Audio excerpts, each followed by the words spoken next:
Olá, seja bem-vindo ao nosso canal. Você vai assistir uma mensagem bíblica ministrada nos cultos presenciais da Paz Church Palmas. Essa mensagem vai abençoar o seu coração.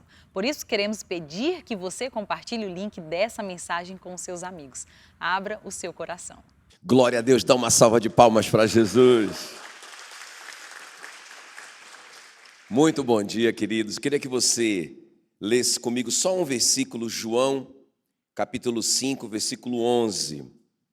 João 5, 11.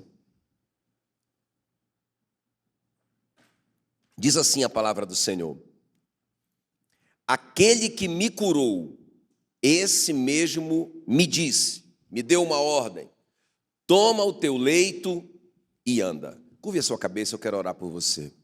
Espírito Santo querido, muito obrigado, Senhor, por mais esse domingo de liberdade, de cultuar o teu nome, de pregar tua palavra, de ouvir tua palavra, de seguir o Senhor. Muito, muito obrigado. Clamamos, Senhor, em nome de Jesus, nessa manhã, que o Senhor derrame sobre a igreja espírito de sabedoria e de revelação. O Senhor fala no nosso coração, o Senhor nos desafia a viver uma vida que agrada ao Senhor, a viver realmente uma vida consagrada ao Senhor. Faz isso, Senhor, nessa manhã. Nos convence por dentro, nos convence de dentro para fora, convence o nosso coração, o nosso espírito dessa verdade tão poderosa. Em nome de Jesus. Amém e amém. Muito bem, então, aquele que me curou, esse mesmo me disse: toma o teu leito e anda. Deixa eu só contextualizar aqui, lembrar você, é uma história bem conhecida, que é a cura do paralítico de Betesda. Quem já leu essa história na Bíblia? Então, Betesda era um tanque onde tinha uma multidão ali para ser curada, né? Então, pessoas de todo lugar iam para lá, tinha como se fossem umas arquibancadas, que eles chamavam de alpendres, e as pessoas ficavam deitadas ali, doentes, elas ficavam esperando que a água se movesse. Elas acreditavam que um anjo vinha em certo tempo, agitava a água, e o primeiro que entrava no tanque, uma vez agitada a água, sarava de qualquer doença que tivesse. Então essa era a esperança. Imagina, uma pessoa só era curada, sei lá, por ano, não sei, não é? Será que era curada mesmo por causa daquela água que se movia? Mas o fato é que Jesus encontra ali o pior homem estava lá. Por que eu digo pior homem? Ele estava lá doente há 38 anos. Quantos anos? Meu Deus do céu, que tragédia, irmãos. Uma doença de 38 anos, deixava ele paralítico, completamente paralítico. A gente vê que ele estava totalmente sem esperança, frustrado porque ninguém ajudava ele, e aquela falsa expectativa de que aquele anjo ia aparecer, ia balançar suas asas, ia mover aquela água, e ele iria lá. Um dia ele perdeu a esperança. Jesus chega a perguntar para ele assim: você quer ser curado? Por que Jesus faz essa pergunta? Porque Jesus viu que ele não tinha mais esperança, que ele já estava ali por estar.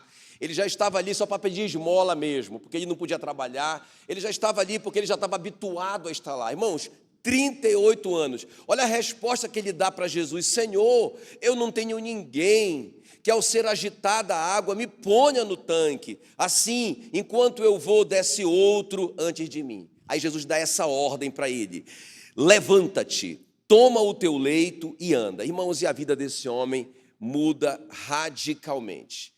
Eu vejo aqui nessa história justificação e também eu vejo santificação. Ou seja, justificação é a salvação, é o novo nascimento. Eu vejo isso aqui. Mas também eu vejo a santificação, ou seja, eu vejo a obediência desse homem. Porque, veja bem, aqui aparentemente é só uma cura, mas vocês já viram quando Jesus cura alguém? Em geral, ele dizia assim: a tua fé te salvou. Ele falou isso para a mulher enferma, lá em Marcos 5,34. Quer ver? Confere comigo só. Filha, a tua fé te salvou. A gente não vê ali Jesus pregando o evangelho para ela aceitando Jesus como seu Senhor e Salvador, mas parece que está implícito aqui que essa mulher está salva. Ele diz: a tua fé te salvou, mas ela foi só curada. Também para o Bartimeu, em Marcos 10,52, Jesus disse: vai, a tua fé te salvou. Também a gente não viu ali nenhum culto evangelístico e o Bartimeu levantando a mão para aceitar Jesus. Ele só foi curado, mas Jesus disse que a fé dele o salvou. Imediatamente ele tornou a ver e seguia Jesus estrada fora. Por isso que eu vejo aqui nessa história desse paralítico de Betesda, essa transformação dele, um homem de 38 anos completamente paralisado, doente, sem esperança, essa transformação dele, eu vejo salvação aqui, eu vejo justificação aqui. Mas olha só, irmãos, o que vai acontecer. Jesus diz para ele assim, em João 5,14, olha que já estás curado, não peques mais, para que não te suceda coisa, ou seja, eu vejo santificação também. Então, não adianta, irmãos, o que é que eu tenho visto? Muita gente só pensando assim, bom, já estou salvo, já aceitei Jesus, estou salvo, mas não é só isso. Faz parte da salvação a nossa santificação. Quem está me entendendo? Nós vimos na semana passada, irmão, deixa eu te falar uma coisa, se houve salvação, ou seja, justificação, diga assim, justificação é a salvação. Diga assim, justificação é o novo nascimento. Então, se houve salvação, se houve justificação, vai ter uma mudança externa. Ou seja, vai ter santificação. Vai ter uma mudança, vai ter obediência à palavra de Deus. É isso que eu quero te mostrar aqui. Deixa eu só lembrar o que eu falei na semana passada, vai ajudar você nessa introdução. Lembra que eu falei que a justificação é instantânea. Onde que ela ocorreu? Ela ocorreu lá no tribunal de Deus. Deus bateu o martelo e disse, justificado, pois, mediante a fé, temos paz com Deus por meio de nosso Senhor Jesus Cristo. Ok? Então, justificação é isso. Nós estamos em paz com Deus. É a salvação. Não tem nada a ver com a gente, não tem participação nenhuma nossa. Deus colocou o nosso pecado em Jesus e colocou a justiça dele em nós. Está claro isso para vocês? Vocês já estão faixa preta nisso, não é? Quando que aconteceu isso na nossa vida? Está escrito, Efésios 2:1, ele nos deu vida estando nós mortos nos nossos delitos e pecados. Ou seja, não teve participação nenhuma nossa, na nossa salvação, na nossa justificação. A gente recebe isso de graça mediante a fé. Agora, a santificação, nós falamos na semana passada, é um processo que vai durar a vida toda. Diferente da justificação, que não tem participação nenhuma nossa, a santificação sim. Tem nossa participação, tem nossas decisões. Só que nós não estamos sozinhos, porque o Espírito Santo em nós, não é? Que é um dos presentes da justificação, o Espírito Santo em nós vai nos dar poder para vencermos o pecado. Diga glória a Deus. Amém? Então, qual que é o nosso tema nessa manhã? Santificação, o selo da justificação. Nós precisamos entender isso de uma vez por todas. Amém, queridos? Então, santificação, ou seja, obediência à palavra de Deus, vitória contra o pecado, tudo isso é santificação, consagração, viver uma vida realmente de pureza, consagrada a Deus. Tudo isso é um selo de que nós fomos justificados. Amém? É aquela comprovação. Pá! Até eu gostei os meninos fizeram um selo aí, né? Top. É isso. Sabe aquele selo de pureza no café? Aquele selo que garante aquele produto. Se nós fomos salvos, se nós fomos justificados, se nós nascemos de novo, vai ter santificação na nossa vida. Quem está me entendendo?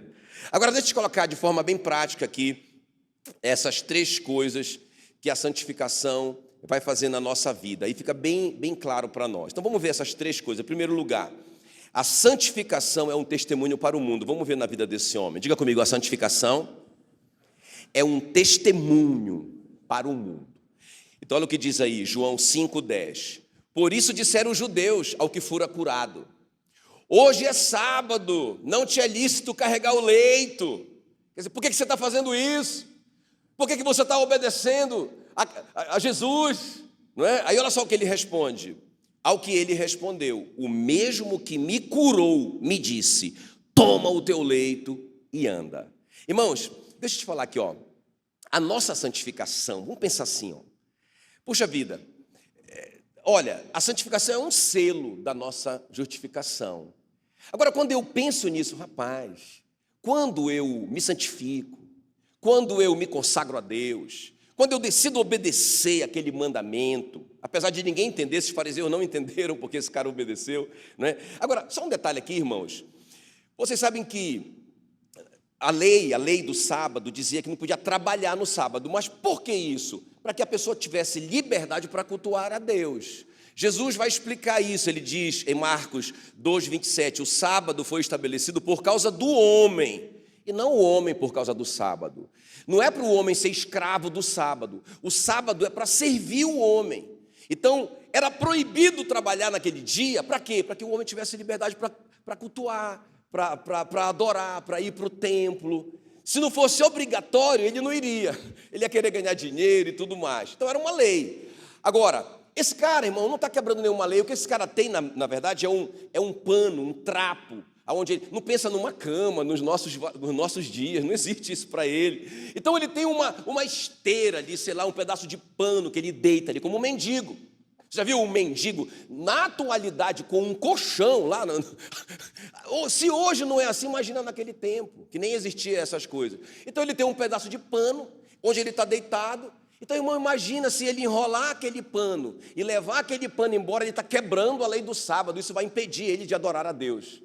Então, os fariseus inventaram tanta moda com relação ao sábado, que tinha uma coisa absurda, que eles consideravam a quebra do sábado cuspir. Já pensou que não tinha nada a ver com a Bíblia, não tinha nada a ver com a lei, não é?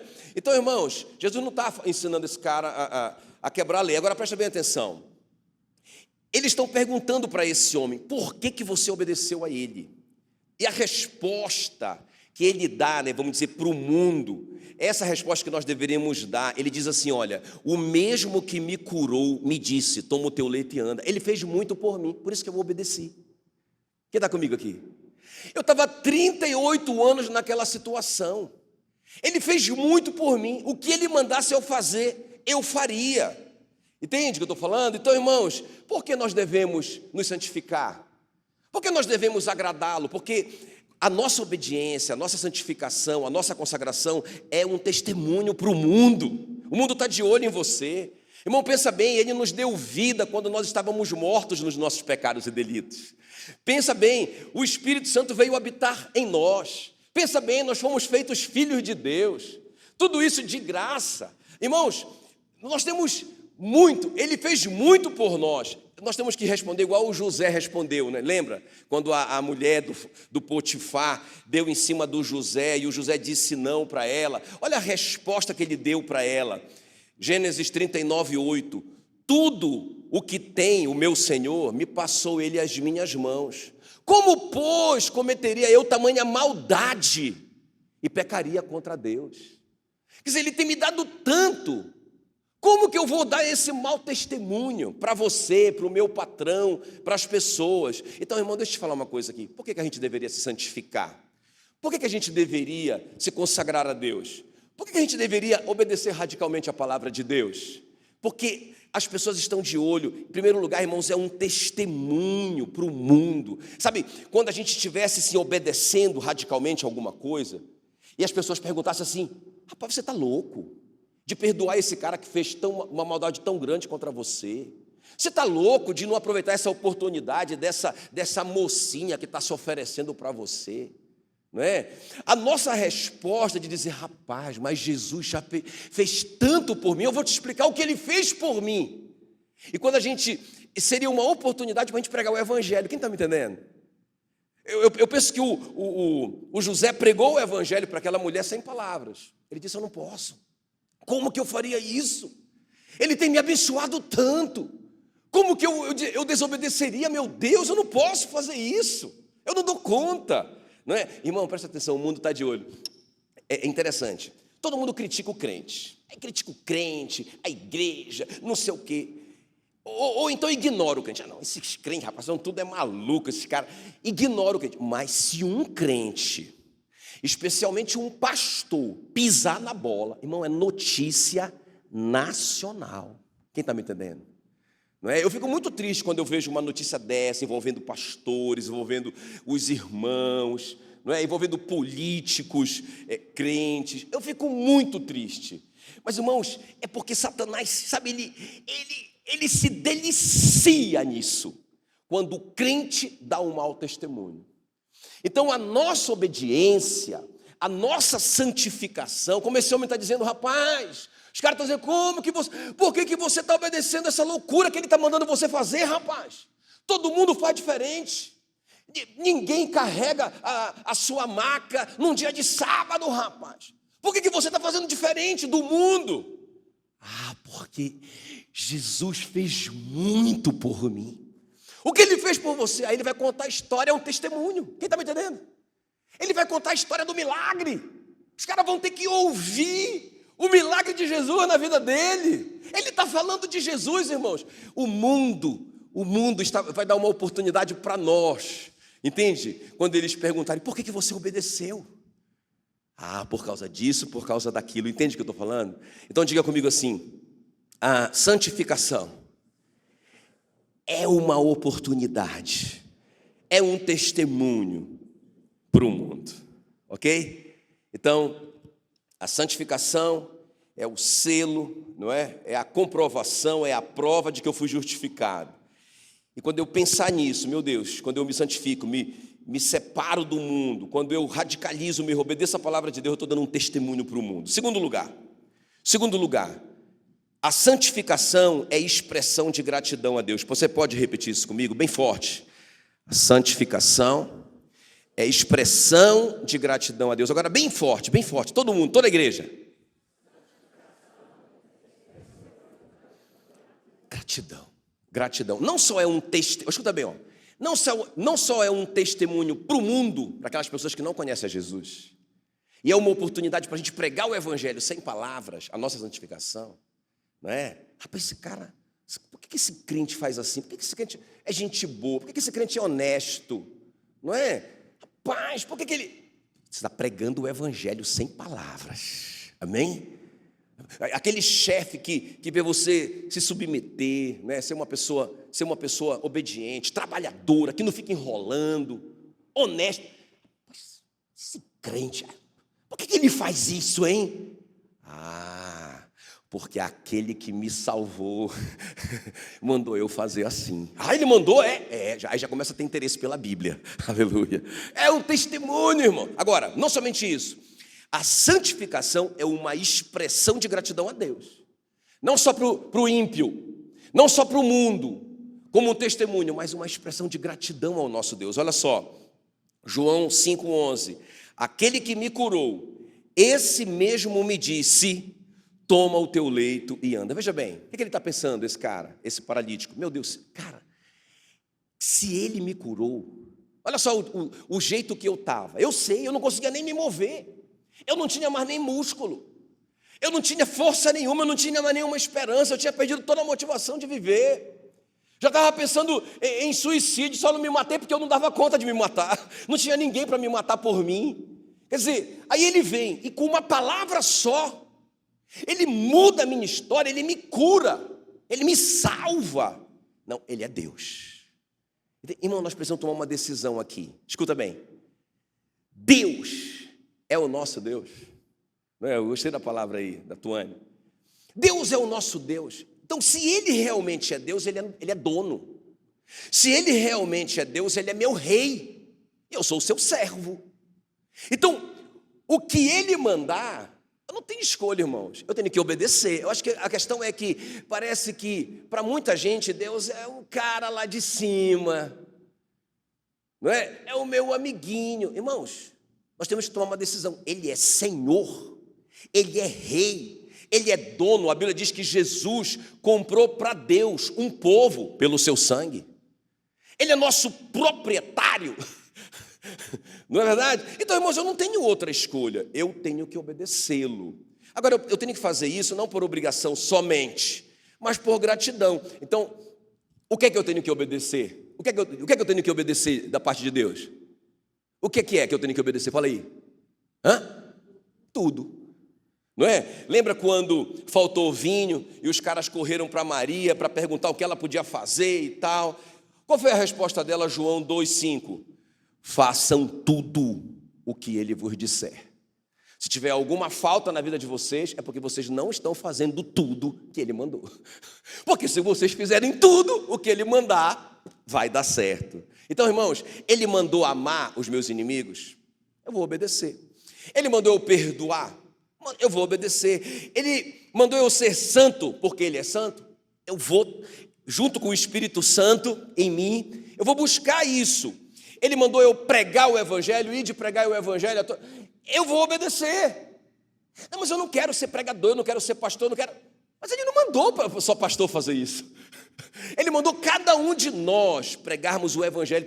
Se você não vai pregar para uma multidão, para pelo menos uma pessoa. Ele não deu uma sugestão, ele deu uma ordem.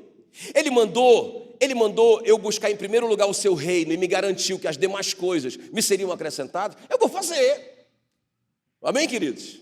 Vou buscar o reino dele. Isso envolve... buscar o reino dele envolve também eu investir no reino dele financeiramente, porque nada acontece sem dinheiro nessa terra. Quem está me entendendo? Amém, queridos? Então eu vou obedecer, irmãos. Sabe, nós temos que ser tão gratos a ponto de querer agradá-lo. Eu quero dar só esse exemplo para terminar esse ponto aqui. O exemplo da Maria, irmã de Lázaro. Ela estava se sentindo tão grata pelo que Jesus fez com Lázaro, que essa moça quebrou o vaso de alabastro dela, que as meninas guardavam, o perfume caro, por toda a vida. E ela derramou 300 denários de perfume só em Jesus. Só Jesus pôde usufruir daquele perfume. Ninguém podia mais pegar aquele perfume para coisa nenhuma. Os caras consideraram um desperdício, disseram que desperdício. 300 denários, 1 ano de trabalho, multiplica seu salário por 12. Veja quanto que você ganha por ano de trabalho, e você vai ter a noção do que essa mulher fez, de tanta gratidão a Deus. Jesus não obrigou ela a fazer isso, irmãos, mas ela estava tão grata a Deus que ela fez, derramou o perfume. Agora, olha o que Jesus vai dizer dela: ela praticou boa ação para comigo. Ele gostou. Ele disse para o Simão, que estava criticando ela, ele disse: Simão, a quem muito foi perdoado, muito amou. Ela se sentiu tão perdoada que ela fez isso, ela derramou a coisa mais preciosa que ela tinha, por amor. E ela disse para todos os discípulos ali: olha, enquanto esse evangelho for pregado, eu quero que o que ela fez seja lembrado para a memória dela. Quem está me entendendo? Então, irmãos, a santificação, além de ser um testemunho para o mundo, para as pessoas que não conhecem a Jesus, a minha santificação também é uma expressão, sabe, não só de palavra. Ah, Senhor, muito obrigado, não é? Aí a gente vai cantar, beleza, pode cantar, não estou falando que está errado, mas não é só cantar músicas sobre gratidão para Ele, não é só dizer Senhor, muito obrigado, pode falar, beleza. Mas mais do que isso, irmãos, a nossa santificação é uma expressão, é uma declaração nossa: Senhor, nós estamos tão gratos que nós queremos Te agradar. Amém? Queremos nos apresentar como um sacrifício vivo, santo e agradável ao Senhor, que é o nosso culto inteligente. Aleluia! Glória a Deus! Glória a Deus! Amém? Então não é só justificação, irmão. Não é só salvação. Vocês já perceberam que o Espírito Santo está batendo nessa tecla com a gente? Não é? Não é só isso. Olha, eu fiquei chocado de ouvir o pastor Luciano Subirá quinta-feira. Rapaz, ele falou só sobre isso. Eu fiquei impressionado. Meu Deus, a gente foi lá para São Paulo, para a nossa conferência do MDA, para ouvir falar sobre célula e discipulado. E o tema era santificação. Irmãos, o Espírito Santo está falando com a igreja, para a igreja se santificar, para a igreja se consagrar. O Espírito Santo está dizendo para a igreja: não é só ser salvo, a partir de agora é um caminhar com Jesus. Amém? E para a gente terminar, diga santificação, testemunho para o mundo. Diga santificação, expressão de gratidão a Deus. E último lugar, santificação é o efeito da justificação. Eu quero que vocês prestem bem atenção aqui para você entender. Diga comigo: santificação é o efeito da justificação. Agora grita aí.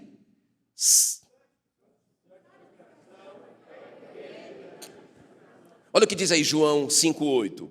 Então lhe disse Jesus: levanta-te, toma o teu leito e anda. Imediatamente, irmão, diga imediatamente. Percebe? Não foi um processo. Imediatamente, pensa bem, 38 anos ele não tinha músculo mais. 38 anos sem andar. Há pouco tempo o pastor Marcelo, né, lá de Belém, nosso pastor lá, precioso, ele teve uma parada cardíaca e ele ficou, se eu não me engano, 60 dias internado. Então ficou entubado, foi muito complexo o caso dele e tal. Quando ele se recuperou, não é? Ou seja, quando ele foi extubado e ele recebeu alta, irmão, ele tinha desaprendido a andar. Ele teve que reaprender a andar. Aí o pastor Genildo compartilhava, né, os vídeos, ele reaprendendo a andar. E ele emocionado por estar voltando a andar. Já pensou? 60 dias, nós estamos falando de 38 anos. Não é? Esse cara, irmãos, ele não sabia mais nada. Ele tinha perdido completamente os movimentos, sabe? Então, quando Jesus diz para ele, levanta-te, toma o teu leito e anda, não foi um conselho ou uma palavra de motivação, vamos lá, você consegue, força de vontade, não foi nada disso. Irmãos, foi uma palavra de poder, foi um haja luz, sabe, que os vasos sanguíneos estagnados fluíram, nervos dormentes foram despertados, quase sem perceber, aquele homem se viu em pé, pegando o seu pano, enrolando e andando. Sabe, o que significa isso, irmão? Aí eu quero que você preste bem atenção. O mesmo poder que o curou, deu-lhe poder para ele obedecer. Amém, queridos? Presta atenção, diga comigo. O poder que curou, deu poder para obedecer. É a graça, né? Então a graça que nos salvou foi de graça. A justificação foi a vida. Não teve nada a ver com a gente. Estávamos mortos nos nossos delitos e pecados. Ele nos deu vida, imediatamente. Imediatamente. Agora, aquele mesmo poder que deu vida, deu poder para ele obedecer a ordem. No caso dele, fisicamente, reestruturou ele e ele pôde obedecer. Irmãos, é a mesma coisa com a gente. Quem está me entendendo? Então, a graça não é só para a gente receber milagres de Deus, é também. Mas a graça é para nos dar capacidade para a gente obedecer o Senhor. Então, presta bem atenção aqui, ó. Eu disse que a santificação é um testemunho para o homem, a santificação é gratidão para Deus. Agora, presta bem atenção. E a santificação, como o efeito da justificação, é para mim. Quem está comigo aqui, ó? Então, a santificação dá um testemunho para o mundo. O mundo vai ficar ligado. Rapaz, ele fez isso. Olha, eu quero saber mais sobre ele. A santificação é uma expressão, não é? É uma expressão realmente, mais do que palavras para Deus. Deus diz, uau, ele quebrou o vaso de alabastro. Uau! Ele se sente tão perdoado que ele me amou tanto. Uau! Mas, escuta bem, a santificação é o efeito da justificação que eu sinto em mim. Eu percebo as mudanças. Tem alguém me entendendo? Não é? Irmão, eu já falei isso para vocês, mas eu experimentei um milagre na minha vida, que poucos vão entender. Mas eu achava que era impossível vencer a cocaína. Eu achava que era impossível. Não é? Então eu via meus amigos morrendo de overdose. Eu tive uma overdose. Então, para mim, aquilo ali era um negócio assim, era um bicho de 7 cabeças. Irmão, eu sei, não é teoria em mim. Alguma coisa aconteceu dentro de mim. Não foi assim, ó, eu não quero mais cocaína, não sinto mais vontade nenhuma, não sinto mais vontade, eu não sinto mais atraído por esse cheiro da maconha. Não foi assim. Mas alguma coisa dentro de mim me dava força para eu suportar. E eu nem entendia, porque eu era um bebezinho recém-nascido. Quem está me entendendo? Eu passei muito tempo querendo me livrar na força do meu braço. Mas agora, a graça de Deus em mim era um testemunho para mim que alguma coisa mudou dentro de mim. Vocês estão me entendendo? Irmão, se eu sou salvo, eu sei que alguma coisa tem mudado dentro de mim. O cara diz assim, não, eu sei que eu sou salvo, eu entreguei a minha vida a Jesus. Mas, irmãos, ele não tem nenhuma resistência para pecar. Eu não vou citar pecado, porque eu acabo acertando o seu. Não é? Mas você pensa. O cara vai lá, peca de novo.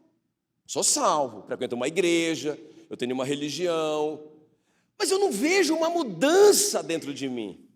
Pode até ser que eu me esforço tanto para me santificar que eu sou um testemunho para os de fora. Então, os de fora dizem, uau, teve uma mudança, não é? Pode até ser que eu expresse gratidão a Deus, me santificando em alguma coisa, mas e dentro de mim? Dentro de mim, eu acho que é esse terceiro nível, né? A santificação é o efeito, irmãos. É o efeito da minha salvação, da minha justificação. Quem está me entendendo? Então esse cara, antes desse poder o tocar, ele parecia não ter nenhuma vontade própria, não é? A resposta dele para queres ser curado, ele diz, não dá, eu não consigo, eu não posso. Conquanto ele quer, claro que ele quer, não é? Puxa vida, quem não quer? Mas ele não tem nenhuma iniciativa, nenhuma força. Ele diz, olha, eu estou aqui há muito tempo, ninguém me ajuda. Não dá. A gente ouviu esses dias, né, aqui na quinta-feira, e também a gente ouviu domingo passado. A graça não é permissão para o pecado, mas é poder para não pecar. Amém, queridos? Eu fui salvo agora pela graça, isso não tem nada a ver comigo, eu estava morto. Mas isso não me dá direito de viver a vida que eu quiser, irmãos, porque o pecado não tem mais domínio sobre mim, porque eu não estou mais debaixo da lei, eu estou debaixo da graça, amém? Até uma das coisas que mais marcou para mim, aqui na quinta-feira, foi quando o pastor Luciano falou da mulher adúltera. Eu anotei, não é? Ele falou que quando Jesus disse para a mulher adúltera, cadê os teus acusadores? Aqui tem justificação e também tem santificação, presta atenção. Cadê teus acusadores? Eles não te condenaram? Aí ela diz, não me condenaram. Aí Jesus diz, tampouco eu te condeno. Amém? Isso aqui é justificação. Romanos 8:1, não é? Não há mais nenhuma condenação para aqueles que estão em Cristo Jesus. Então isso é justificação. Não tem nada a ver comigo. Deus me considerou justo pela justiça do seu filho, beleza, mas não somente isso, irmãos, eu penso que a igreja está tropeçando aqui. Aí ele continuou, olha, ninguém te condenou, eu também não te condeno, você está justificada, você está livre. Agora olha só, a santificação, vá e não peques mais. Amém, queridos? Novo Testamento, não é? Obediência, santificação, consagração, porque é um efeito da minha justificação.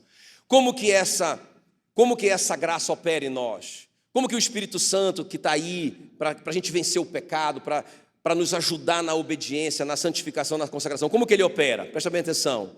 João 16:8, quando ele vier, o Espírito Santo, ele convencerá o mundo do pecado, da justiça e do juízo. O Espírito Santo vai te convencer. Não é? Não acontece algumas vezes com você de você ficar tão chateado com alguém, uma coisa tão grave que essa pessoa fez, não é? E de repente você se pega pensando alguma coisa boa daquela pessoa. E você resiste, não quero pensar coisa boa dela. É o Espírito Santo te convencendo do pecado, porque, irmãos, tem 2 pecados na Bíblia que não tem perdão: a blasfêmia contra o Espírito Santo e a falta de perdão. Se vocês do íntimo não perdoarem o seu irmão, tampouco o vosso Pai Celestial perdoará os seus pecados. Quem está me entendendo? Então, em alguma área da sua vida, você percebe que o Espírito Santo está comunicando com você, te convencendo do pecado. Mas não somente isso.